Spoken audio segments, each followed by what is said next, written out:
Malam Dimas. Malam Pak. Kamu di rumah apa di mana?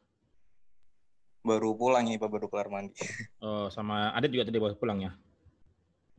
Iya. Kamu rumahmu di mana sih, Dimas? Kenapa Pak? Rumahmu di mana?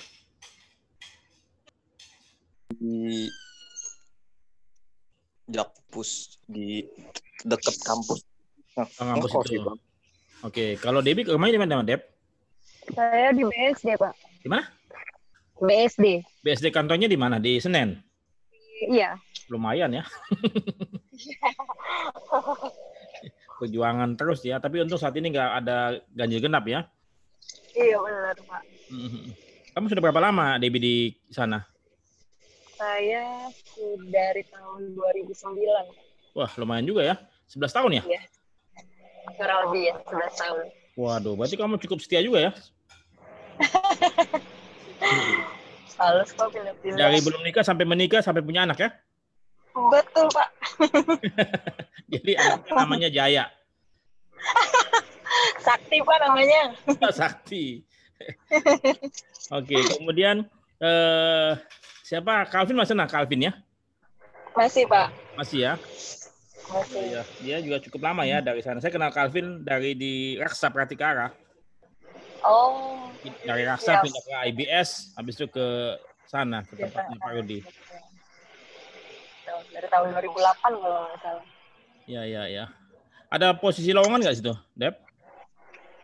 Banyak, Pak. Banyak ya? Marketing Iya. atau klaim?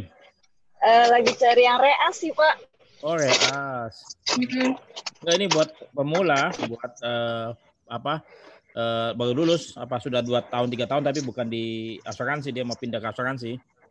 Oh gitu. Boleh Pak, dikirim aja Pak CV-nya. Nanti kamu kirim email address kamu ya ke saya, WA ya. Siap. Jadi ya. Kalau FPG gimana? Siap, FPG Pak. nih? Dimas? Belum itu sih Pak, belum. Udah kemarin ada 2 masuk, jadi belum ada lagi minta. Gitu ya. Kemudian gantinya Pak Dadi Indrayana nggak ada ya? Dadi Adrin apa? Ada Pak. Hah? Gimana ada? Dari mana Made ya? Allianz ya? Apa CAP? Udah ada gantinya sih. Oke, karena semua sudah lengkap ya. Selamat malam Debbie, Adit, Soleka, sama Dimas ya. Jadi ini pertemuan ke-7 minggu depan atau kapan langsung UTS ya. Iya, Pak. UTS-nya saya pakai CBT, pakai di si akad, bukan di Etling. Karena mengapa pakai CBT? Kan saat ini dosen dikasih pilihan mau pakai CBT atau pakai Etling. Ya, tapi saya pikir karena di UAS nanti semuanya sudah harus pakai CBT itu, computer based test itu. Jadi saya pikir kita mulai aja pakai CBT. Jadi nanti ujiannya, UTS-nya kalian ya upload jawaban ya. Upload jawaban ya di dalam suatu Words ya, dalam Words ya. Kemudian nanti saya bisa unduh atau download kamu punya kertas jawaban dan saya bisa nilai. Nanti saya nilai di CBT langsung. Begitu. Jadi ujiannya kalian pakai CBT ya, di si akad ya. Bagus. Oke, kita mulai. Si akad cloud bukan sih, Pak? Iya, si akad itu yang biasa untuk absensi. Sebentar, saya coba lihat Iya, ya. iya. Di sini sebentar. Saya screen. Di mana si akadnya? Sebentar di Oh, ini udah ada sih, cuman nanti saya jepretin aja. Tapi kita coba masuk dulu ya ke pertemuan ya. Oke. Nanti hari ini kita belajar masalah dokumentasi ya. Dokumentasi. Jadi asuransi itu adalah sebuah kontrak ya. Sebuah kontrak ataupun perjanjian antara kedua belah pihak ya, dari perusahaan ataupun pribadi yang memiliki risiko, dia mentransfer ke perusahaan asuransi dan perusahaan asuransi menyetujuinya untuk menanggungnya, tentunya dengan kondisi-kondisi tertentu ya. Setiap perjanjian selalu ada pasal-pasal ya. Nah, tetapi kemudian sebelum katakanlah dibuatkan polis ya, tentunya kan ada apa? Ada koresponden ya, ada komunikasi, baik itu lewat fax atau by email atau mungkin by WA, ya, itu semua menjadi satu berkas tambahan, jadi pelengkap, ya. Jadi cerita sebuah penutupan pasti kan nggak ujuk-ujuk langsung polis asuransi kan? Dan nggak mungkin kalian tiba-tiba dapat surat nikah ya, betul nggak? Mesti ada awalan atau ada komunikasi pembicaraan. Nah, pembicaraan ini tentunya sebaiknya dituangkan secara tertulis, ya, tidak secara lisan ataupun oral. Karena suatu saat kalau katakanlah misal terjadi dispute ataupun pertentangan ataupun perselisihan, tentunya bukti-bukti lisan, ya, tanpa audio, ya, tanpa bukti rekaman, hanya ingatan-ingatan saya, itu nggak bisa dipegang, ya. Jadi harus dituangkan semua komunikasi lisan tersebut ke dalam bentuk tulisan, ya, dikonfirmasi kembali, ya, termasuk katakanlah dokumen-dokumen yang disampaikan oleh si tertanggung kepada penanggung, itu menjadi satu bundling, satu berkas dokumen, satu owner dokumen, ya. Jadi satu kesatuan tuh, nggak bisa terlepas, ya, karena segala sesuatunya pasti ada awal ceritanya. Dan kemudian pada suatu saat timbul dispute, timbul perselisihan di kemudian hari, terutama pada saat terjadi klaim, maka apa yang terjadi? Semuanya harus membuktikan bahwa apa yang dia sampaikan sudah benar, membuktikan posisi dia benar, posisi lawan yang salah. Dengan apa? Dengan dokumen, dengan fakta, data. Tanpa itu semua, ya, tidak bisa dipegang, apalagi mau dibuktikan di pengadilan, ya, karena ingatan seseorang bukanlah sebuah bukti, paham ya? Jadi ini pada umumnya dokumen-dokumen begini. Siapa yang pernah nutup asuransi jiwa? Ada nggak yang pernah punya polis asuransi jiwa? Ada, Pak. Ada nggak? Debbie punya nggak? Ada, Pak. Ada. Oke. Ya. Kamu nanti kamu coba ceritakan bagaimana kamu pertama kali dan akhirnya kamu punya polis. Awal pertama kali diminta data dulu. Minta data diri saya, plus nanti dia kasih ilustrasi. Ilustrasi premi, terus menjelaskan benefit, dan lain sebagainya. Setelah, kalau nggak ada revisi, saya menyetujui tanda tangan aplikasi di form aplikasi. Oke, dari situ baru terbit polis dan harus membayar pembayaran pertama. Langsung di depan ya? Ya.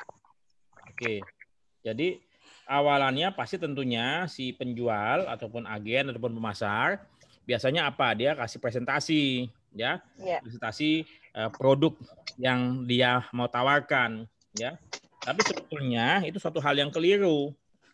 Ujuk-ujuk dia kasih penawaran kan, ujuk-ujuk dia menjelaskan dia punya produk, ya. Semestinya apa yang harus dilakukan oleh seorang pemasar? Dia harus pertama kali menggali informasi, risiko dan kebutuhan serta kemampuan ekonomi ataupun anggaran yang dia miliki, ya. Jadi nggak ujuk-ujuk kasih produk, jelaskan produk, nggak boleh, nggak bisa. Bagaimana dia bisa kasih penawaran ataupun penjelasan produk? Dia sendiri nggak tahu si nasabah ini apa sih yang dia pinginkan, risiko apa sih yang dia miliki, betul ya? Iya. Ya, jadi supaya kalian pahami juga ke depan, kalau kalian kan calon pemimpin masa depan, ya, pertama kali yang harus digali adalah tadi apa risiko atau risiko apa sajakah yang dimiliki oleh si tertanggung atau calon tertanggung, ya, risiko apa saja. Kemudian kita analisa, ya, mungkin dia punya risiko-risiko yang cukup besar, ya, kita bantu dia dengan dengan manajemen risiko. Yang kita ada 4 langkah kan manajemen risiko. Pertama identifikasi, ya, kemudian analisa, ya, kemudian baru implementasi, dan terakhir baru monitor dan review. Ya, jadi itu yang katakanlah kita mesti lakukan. Seringkali kita langsung menawarkan produk, padahal kita nggak tahu betul nggak produk tersebut cocok dengan kebutuhan ataupun keinginan daripada calon nasabah. Bisa saja dia punya resiko 1 sampai 10. Tapi resiko 5 sampai 10 itu peluangnya terjadinya sedikit sekali. Kalau katakan misalnya di Kalimantan, mungkin nggak ada gempa bumi, ya itu mungkin aja, tapi kita nggak tahu, ya namanya suatu musibah. Tapi kalau lihat prediksinya kemudian tidak ada lempengan dia punya ring of fire atau patahan-patahan itu, ya berarti apa? Peluangnya tipis. Ya, tapi kalau di Sumatera dan Jawa gunung berapi banyak, ya. Atau kemudian misalnya dia berada di dataran tinggi, mungkinkah dia kena banjir? Ya, peluangnya kecil. Sehingga ya kita mesti memahami dan menawarkan risiko-risiko yang penting saja yang mungkin terjadi kepada calon nasabah. Tetapi lucunya biasanya perusahaan asuransi atau kita ini menawarkan ya jaminan-jaminan yang sesungguhnya nasabah tidak perlu, ya. Tetapi kemudian once nasabah perlu jaminan tersebut, ya, katakanlah misalnya di Greenfield, kan resiko banjirnya tinggi tuh, dia perlu, tapi asuransinya apa? Nggak mau ngasih, kan gitu loh. Jadi ini dilema, ya. Di satu sisi si tertanggung perlu resiko-resiko tertentu yang memang dia hadapi yang besar sekali, tapi karena asuransi bilang ini bukan unforeseen lagi, ini sudah foreseen, sudah pasti terjadi, ya. Setiap tahun langganan banjir. Jadi apa? Asuransi tidak mau kasih banjirnya.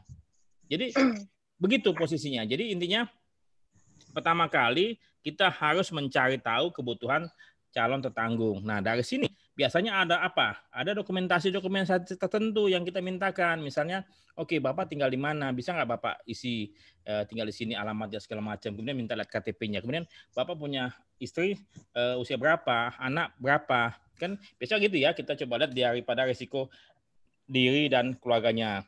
Setelah itu baru kita mengamati ataupun menanyakan risiko aset atau harta bendanya ataupun kemungkinan peluang terjadinya tanggung gugat. Nah, dari itu semua kita lihat kalau ternyata memang misalnya dia sudah punya asuransi kesehatan dari perusahaan dia, ya misalnya kan yang sudah dibelikan, otomatis apa? Kita tidak perlu tambahkan lagi asuransi kesehatan yang dia sudah miliki, kan takutnya double kan?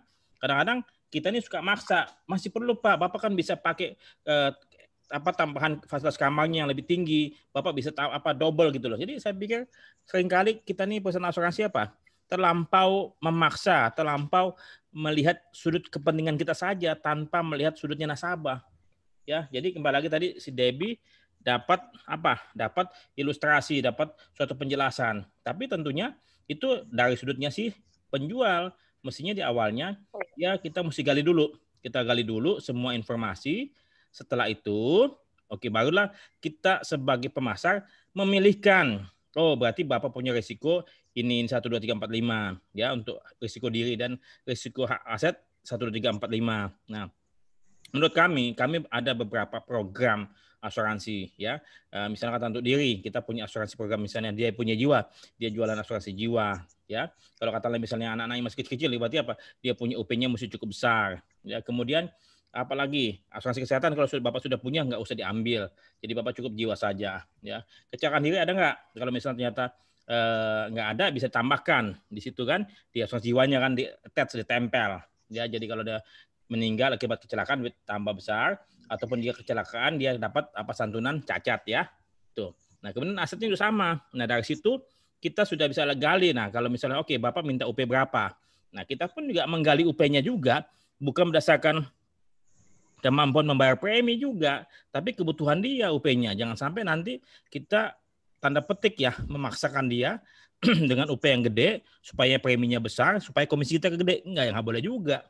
Jadi kita mesti melihat dari sudutnya si calon nasabah. Kalau memang dia punya UP-nya cukup, ya sudah kita sampaikan. Saya pikir cukup. Bukan soal apa. Seringkali kalau UP kegedean, dia mesti apa? Mesti lakukan apa? Medical check up. Mesti lakukan lagi. Dia betul nggak sih? Dia minta misalnya seorang manajer minta UP 50 miliar. Pantas nggak? Kayaknya buat kita nggak pantas kan? Cari yang yang mungkin yang cukup non medikal atau mungkin juga sesuai dengan katakanlah misalnya 10 tahun biaya hidup atau gaji. Misalnya gaji dia 10 juta, ya sudah 10 juta dikali berapa? 120 ya. Berarti berapa? 1,2 M ya. Itu yang katakanlah bisa kita coba sampaikan. Setelah itu baru apa? Dari dokumen tersebut kita sampaikan ilustrasi ataupun proposal ataupun penawaran quotation, ya. Quotation berdasarkan apa? Berdasarkan tadi informasi yang dia sampaikan. Nah, kemudian di situ kita jelaskan lagi quotation ini apa maksudnya, ini begini loh Pak, ini deductible, ini maksudnya, ini apa, oh ini Pak ada warranty, oh ini ada exclusion clause Pak, mesti dijelasin semua. Nah, seringkali kita tidak menjelaskannya di awal, ya. Mestinya pada saat quotation tersebut kita sudah menjelaskannya. Nah, setelah katakanlah misalnya dia setuju dengan quotation itu, ya, bisa saja dia tadi ngisi aplikasinya setelah ada quotation, ya. Setelah ada quotation ngisi aplikasinya. Atau bisa saja aplikasi itu diisi sebelum quotation. Bisa saja. Biasanya bagaimana, Dep atau Adit, Dimas? Aplikasi diisi dulu, Pak. Aplikasi diisi dulu, ya. Iya. Baru quotation. Iya. Ya. Tapi kemudian jadi gini. Quotation itu ada suatu penawaran, suatu pra ataupun perjanjian yang katakanlah disetujui atau tidak. Offer ini kan offering daripada perusahaan asuransi, ya, ini offering. Kalau Bapak setuju, Bapak tinggal tanda tangan. Tapi kalau Bapak nggak setuju, mana yang mana Bapak keberatan? Kan mesti dijelaskan kan? Tertanggung dikasih quotation jelas dia paham nggak? Kagak, pasti kagak paham lah, ya. Enggak. Jadi mesti dijelaskan satu persatu sehingga setelah baca 1 jam 2 jam, ada pertanyaan lagi ya Pak? Bapak tanda tangan. Nah dari situ quotation disetujui, terbitlah apa? Mungkin cover note, ya, atau apa lagi? Katakanlah nota pertemuan sementara atau tanda terima bahwa Anda sudah di cover, ya. Polisnya kadang-kadang nyusul kan 1 minggu ya, begitu. Ya jadi itu yang katakanlah. Nah dari setelah seringkali perusahaan asuransi jiwa mesti bayar dulu di depan, ya. Kemudian baru polisnya dan invoice-nya terbit. Kalau asuransi umum biasanya apa? Polisnya dulu terbit sama tagihannya, baru dibayar dan kwitansinya menyusul, invoice-nya menyusul setelah ada pembayaran. Nah, saya tidak tahu kenapa ini bisa terjadi perbedaan antara jiwa dan umum ya. Mestinya sih sama karena dua-duanya mengandung resiko kan. Itu mungkin juga karena kalau jiwa tuh biasanya pribadi ya, jadi dia langsung tutup karena besok kematian mungkin langsung terjadi. Tapi kalau katakanlah untuk umum biasanya karena yang besar-besar pabrik segala macam jumlahnya cukup besar dan perlu waktu.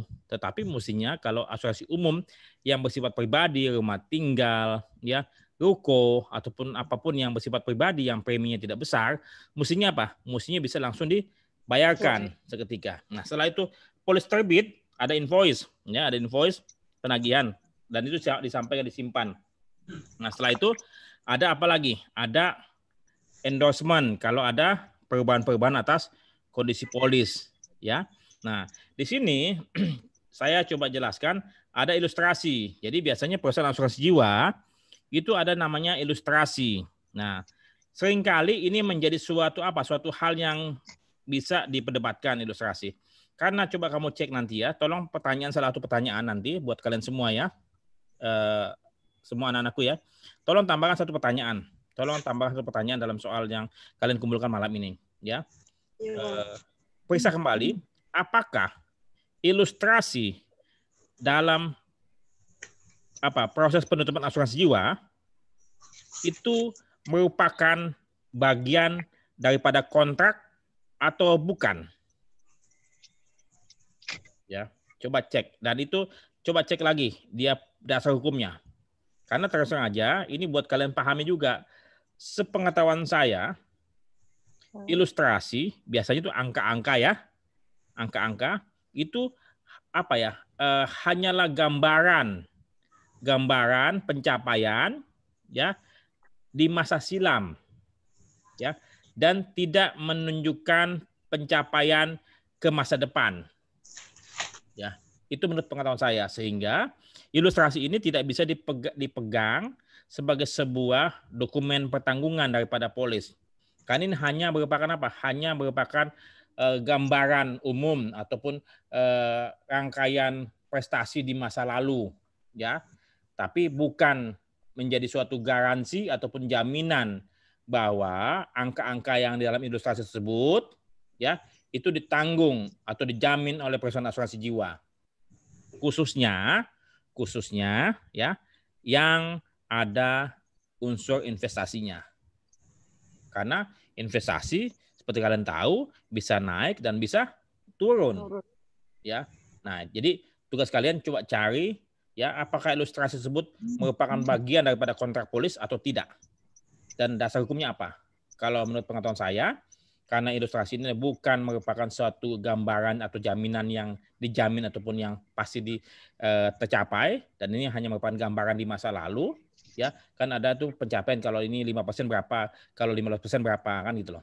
Nah ini hanya merupakan gambaran, tapi kembali lagi, ini yang selalu ditonjol-tonjolkan oleh siapa? Oleh agen ataupun pemasar jiwa, sehingga banyak nasabah yang matanya langsung melotot, lihat angka-angka yang tinggi yang besar, wah saya dapat sekian M nanti kalau saya bayar 10 tahun.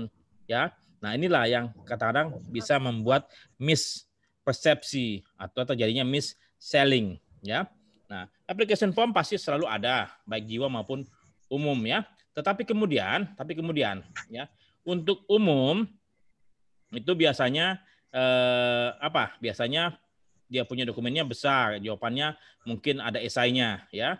Sementara kalau di jiwa ya, biasanya jawabannya apa? Multiple choice kan? Ya, tidak kan? Itu. Dan kemudian pertanyaan cukup banyak nih di asuransi jiwa nih. Apakah Anda pernah punya penyakit ini? Apakah Anda pernah punya penyakit ini? Semuanya tuh, dan harus apa? Harus benar adanya. Kalau ada satu yang keliru ya, tidak sesuai ya, biasanya apa? Biasanya perusahaan asuransi mencari cara untuk apa? Menolak. Karena memang ada dasar hukumnya. Karena si tertanggung harus apa? Menjawab sesuai dengan fakta yang ada. Kalau keliru ataupun salah diisikan oleh agen, karena agen yang penting apa? Yang penting komisinya keluar. Nah ini yang mesti dipahami, bahwasannya Anda harus betul-betul memastikan si tertanggung atau calon tertanggung ini mengisi application form dengan benar. Ya. Nah, kemudian ada interview form, kalau katakanlah misalnya dari application form itu belum cukup informasinya. Kemudian ada survey report, ada layout, ada company report, ada financial reportnya. Nah ini quotation yang disampaikan oleh perusahaan asuransi. Ada confirmation yang disampaikan juga perusahaan asuransi dan ditandatangani oleh si tertanggung atau calon tertanggung. Ada polis ya, ada cover note, ada debitor dan kreditor dan endorsement. Nah ini dokumen-dokumen semua ini adalah salah satu dari sekian banyak ini dokumen-dokumen yang ada dalam proses underwriting sampai terbit polis ya. Itu. Ya, jadi nanti mungkin ada di beberapa perusahaan asuransi jiwa maupun umum mungkin juga kayak misalnya gini, mungkin nggak perlu layout ya, atau mungkin nggak perlu company financial report. Ya, penting apa? Yang penting dia ada ilustrasi, application form, habis itu langsung quotation, confirmation, langsung polis sudah. Yang ini dilewatin ya. Di jiwa ada nggak quotation? Nggak ada quotation kan? Langsung apa? Ilustrasi, tanda tangan, aplikasi, polis kan? Nggak ada quotation. Ada nggak quotation di jiwa? Dep? Nggak ada, Pak. Nggak ada. Ada juga quotation ada di general, ya. Nah ini tadi ilustrasi, kalian baca aja. Biasanya menggambarkan suatu tabel atau grafik dan ada tanda bintang bahwa bahwa syarat dan ketentuan berlaku. Ya. Seringkali, kembali lagi nih, seringkali pemasar, agen atau kita semua pada saat menjual atau menawarkan polis asuransi tidak menjelaskan memakai polis asuransi. Yang dijelaskan hanya hanya tadi ilustrasi, hanya gambaran-gambaran, ya, atau summary-nya. Bahkan summary-nya pun juga tidak lengkap. Ya, penjual atau pemasar sebagian besar tidak paham polis asuransi secara detail. Mereka jarang baca dari awal sampai akhir. Ya, seringkali mereka hanya tahu kulit-kulitnya saja. Dan saya berharap kalian tidak demikian. Kalian harus betul-betul pahami apa yang kalian jual, yang kalian sampaikan kepada tertanggung dari pasal pertama sampai pasal terakhir, ya. Maksudnya apa? Supaya pada saat nasabah sebelum memutuskan membeli polis, dia sudah paham dulu, paham dengan apa yang dia mau beli, ya. Jangan sampai kita sebagai orang asuransi tidak menjelaskan apa yang dia mau beli, apa yang kita tawarkan, ya. Jadi selama ini kalian pernah nggak menjelaskan ke nasabah, tetanggung dengan menggunakan polis asuransi? Sering nggak kalian lihat? Jarang kan? Iya. Jarang. Kita nggak pernah menjelaskan pakai polis asuransi. Padahal dagangannya apa? Dagangan kita apa? Polis. Ya. Kita mau dagang jualan polis tapi kita jelaskan nggak pakai polis. Cuman pakai apa? Pakai ilustrasi, pakai summary. Ya. Dia kalau katakan dia lewat broker, mungkin broker yang bisa bantu. Tapi kalau dia lewat agen, agennya pun juga tidak mampu memastikan, tidak tahu apa jaminan, apa pengecualiannya, bagaimana proses klaimnya. Kasihan tertanggung. Ya. Padahal tertanggung apa? Mestinya apa? Dia mesti tahu dulu sebelum dia beli polis. Kalau dia beli dulu, habis itu baru berusaha memahami, pasti dia nggak akan baca tuh polis. Debbie aja nggak baca polisnya.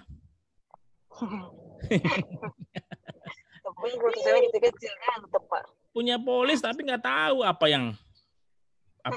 tidak tahu apa yang dijamin, bagaimana menggunakannya, ya. Jadi selama ini katakanlah kalau kita beli handphone, kita tahu cara makainya kan? Iya. Tapi kalau polis tahu nggak kita cara pakainya? Nggak tahu fitur-fiturnya, nggak tahu dia apa, bagaimana dia punya apa langkah-langkahnya, nggak tahu. Karena habis beli simpan dalam laci, selesai. Waktu terjadi klaim baru dibuka, wah ternyata nggak dijamin toh. Wah ternyata banyak exclusionnya toh. Waduh, ternyata ada warantinya. Wah, yang nyesek siapa? Tertanggung. Ya, tertanggung awalan dijelaskan oleh agen semuanya apa? Manis. Ya, nggak ada tuh kerugiannya Bapak kalau ada beli polis ini Bapak akan rugi sekian persen loh Pak. Bapak kalau beli polis ini Bapak nggak dijamin ini nih Pak. Yang disampaikan apa? Semuanya yang manis-manis. Yang pahitnya diumpetin. Nah, apakah itu Atmos Good Faith? Tidak. Ya, jadi jangan sampai katakanlah kita tuh apa ya, selalu menuntut nasabah untuk melakukan Atmos Good Faith kita sendiri. Tidak gitu loh. Ya. Jadi ini tadi kalian sudah tahu semua, survei report segala macam, apalagi kalau misalnya Debbie suka mewakili tetanggung untuk melakukan survei bersama-sama dengan pihak perusahaan asuransi. Biasanya kan kamu bikin survei report yang sederhana ataupun kadang-kadang ada survei report perusahaan asuransi yang kalian minta, kalian coba isikan kan. Ini semuanya biasanya masing-masing perusahaan asuransi punya survei report yang berbeda-beda. Ya tergantung semakin besar perusahaan asuransinya mungkin semakin pelik atau semakin kompleks dia punya reportnya. Ada mungkin heat test ataupun ada apa tes segala macam, itu banyak sekali.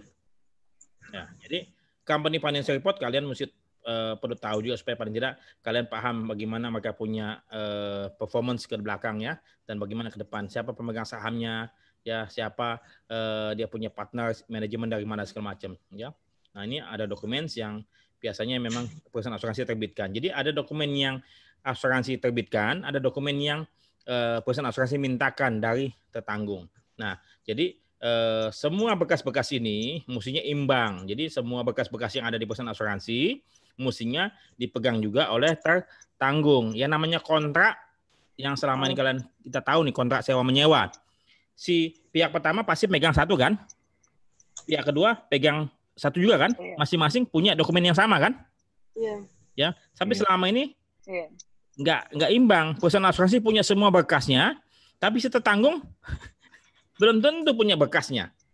Ya, jadi kalau misalnya boleh, berkas-berkas yang ada di perusahaan asuransi itu pun juga dimiliki oleh perusahaan tetanggung. Ya, jangan sampai nanti nggak imbang. Ya, ada dokumen-dokumen yang tetanggung kasih ke perusahaan asuransi, tapi tetanggung sendiri tidak punya fotokopinya.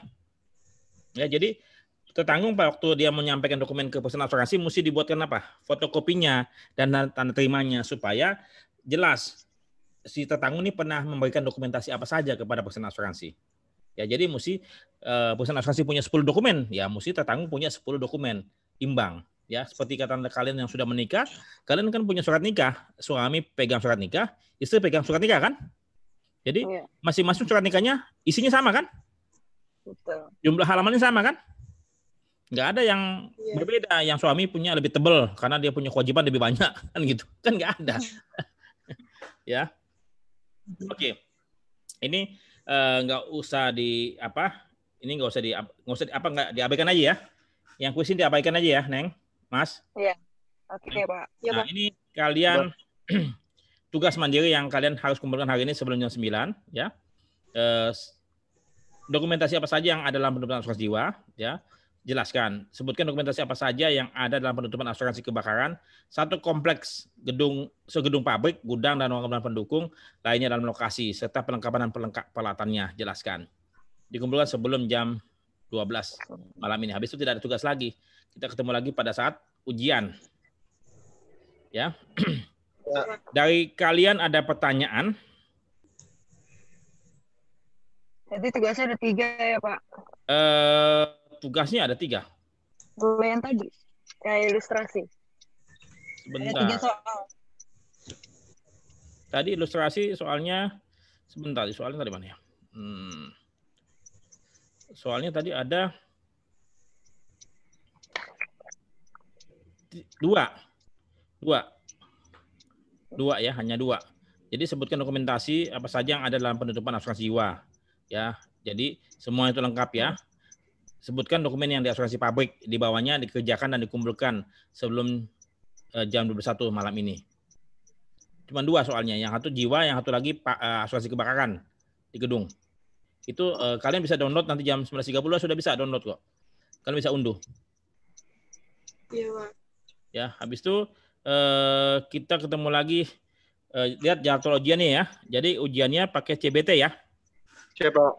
Ya. Kalau kalian ada pertanyaan segala macam sebelum ujian bisa tanya ya, paling lambat hari Sabtu. Jadi kita ketemu lagi hari Sabtu ya, kecuali Dimas ya. Iya, Pak. Ya, jadi kita masih ketemu lagi hari Sabtu, Debbie, Adit sama Leha ya. Baik, Pak. Iya, Kalau Pak. masih ada kalian WA saja. Gitu sementara dari saya. Iya, Pak. Oke, terima kasih, salam sehat, jangan lupa belajar ya. Siapa? Iya, Pak. Pak. Selamat malam, mari. Malam.